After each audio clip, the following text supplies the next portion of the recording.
Yes, good morning class. Get ready. Today we are going to read our fifth chapter of geography, that is the element of weather and climate. So first of all, write down today's date on it, that is 7th of September.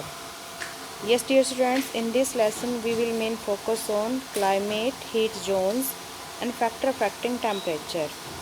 Today we will read about these two topics. So let's start.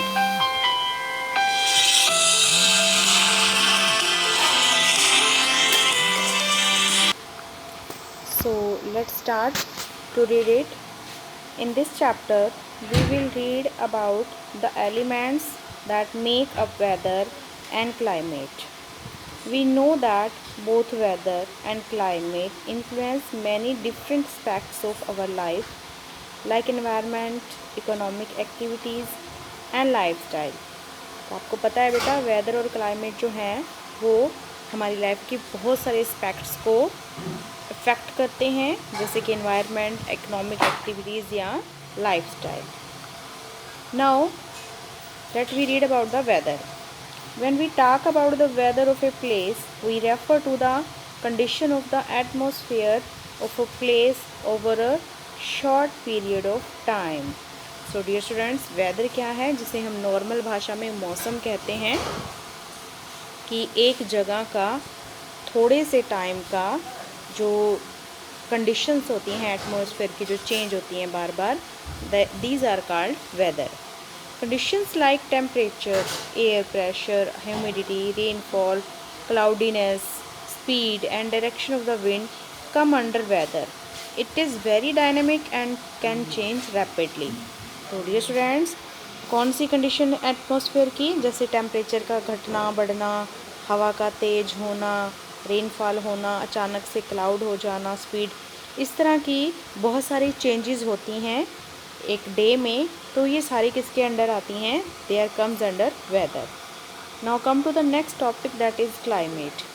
Climate deals with the average weather. Average weather को हम climate कहते हैं. Conditions of a place over a long period of time. तो जो conditions बहुत लंबे time तक, अगर हम किसी के वेदर को जज करते हैं बहुत लंबे टाइम की कंडीशंस के अकॉर्डिंग, तो उसे हम क्लाइमेट कहते हैं, जिसे हम जलवायु भी कह सकते हैं. Climate does not generally show drastic changes and the weather conditions are normally stable. जो क्लाइमेट है वो ज़्यादातर जो चेंजेस हैं, तो क्लाइमेट के अंदर क्या है कि कोई भी जो एवरीडे की जो चेंजेस होती हैं उनको काउंट नहीं किया जाता, और जो वेदर कंडीशन है वो नॉर्मली स्टेबल मानकर चला जाता है. जैसे कि मान लीजिए, अगर हम अपने कंट्री के क्लाइमेट की बात करें तो हम इसे कह सकते हैं कि एक बड़ा ही सूटेबल क्लाइमेट है. तो वो वेदर कंडीशन जो हैं वो एक दिन की नहीं होती, वो कई सालों की, बहुत लंबे पीरियड्स की होती हैं, जिसके थ्रू हम अपने क्लाइमेट को सूटेबल क्लाइमेट कह सकते हैं. Average weather conditions of an area taken over a period of 35 years और more is considered the climate of that area. तो एक वेदर की जो कंडीशंस हैं क्लाइमेट के लिए, मिनिमम 35 ईयर के एक पीरियड में जो वेदर की कंडीशंस रहती हैं उनके थ्रू हम जज करते हैं कि यहाँ का जो क्लाइमेट है वो ठंडा है या गर्म क्लाइमेट है, या फिर यहाँ का जो क्लाइमेट रहता है वो बड़ा ही रेनी टाइप का, मानसून टाइप का क्लाइमेट है. तो ये सब चीज़ें जो हैं वो क्लाइमेट में चेक करते हैं हम. Yes, more about the present. A small area with a different climate to its surrounding is said to have its own microclimate. और एक एरिया के अंदर अगर डिफरेंट क्लाइमेट हैं तो उन क्लाइमेट्स को माइक्रो क्लाइमेट कहा जाता है. Now temperature. सोलर रेडिएशंस और isolation is the main source of heat that the earth receive. तो सोलर की जो किरणें हैं, रेडिएशंस हैं, वो हमारी अर्थ पे हीट का मेन सोर्स हैं. There are different temperatures or heat zones on Earth because not all parts of the Earth receive the same amount of heat from the sun. तो क्योंकि हर जगह पर जो अर्थ है वो सेम हीट रिसीव नहीं करती है, तो दैट्स वाई जो हमारी अर्थ है वो डिफरेंट टाइप की हीट जोन्स में डिवाइड है. Already we are familiar with it. In the previous class we have read about it. The equator receives maximum heat which decreases as one goes towards the two poles. तो सबसे ज़्यादा heat जो है equator जो है वो maximum heat receive करता है, लेकिन जैसे ही हम पोल्स की तरफ बढ़ते हैं तो वही हीट जो है वो कम होती चली जाती है, तो जिससे टेम्परेचर कम या ज़्यादा रहता है.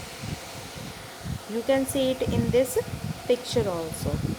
So dear students, now the heat zones. The surface of the earth is divided into three heat zones. They are torrid zone, the temperature zone and the frigid zone. First is torrid zone. As the name also suggests, the torrid zone is the hottest zone among the three zones of temperature because the rays of the sun fall vertically on it. तो dear students, सबसे पहले जो torrid zone है that is called the hottest zone. क्यों इसे hottest zone कहा जाता है? क्योंकि जो सन की रेज़ हैं वो बिल्कुल वर्टिकली जाती हैं इस जोन पर. It extends from the tropic of cancer to the tropic of capricorn. और ये ट्रॉपिक ऑफ कैंसर से लेकर ट्रॉपिक ऑफ कैप्रिकॉर्न तक एक्सटेंड है, फैला हुआ है. This is the part of torrid zone, and this part receive the direct sunlight, direct heat of the sun. That's why this part from tropic of Cancer to tropic of Capricorn is called torrid zone, and it is the hottest zone. Other parts receive slanting rays, so they receive moderate temperature, so they are called temperate zone. And this part receive extremely slanting rays, so that's why this part do not receive maximum heat and they get frigid for all the year, and that's why it's called frigid zone. Let's read about it. Temperate zone.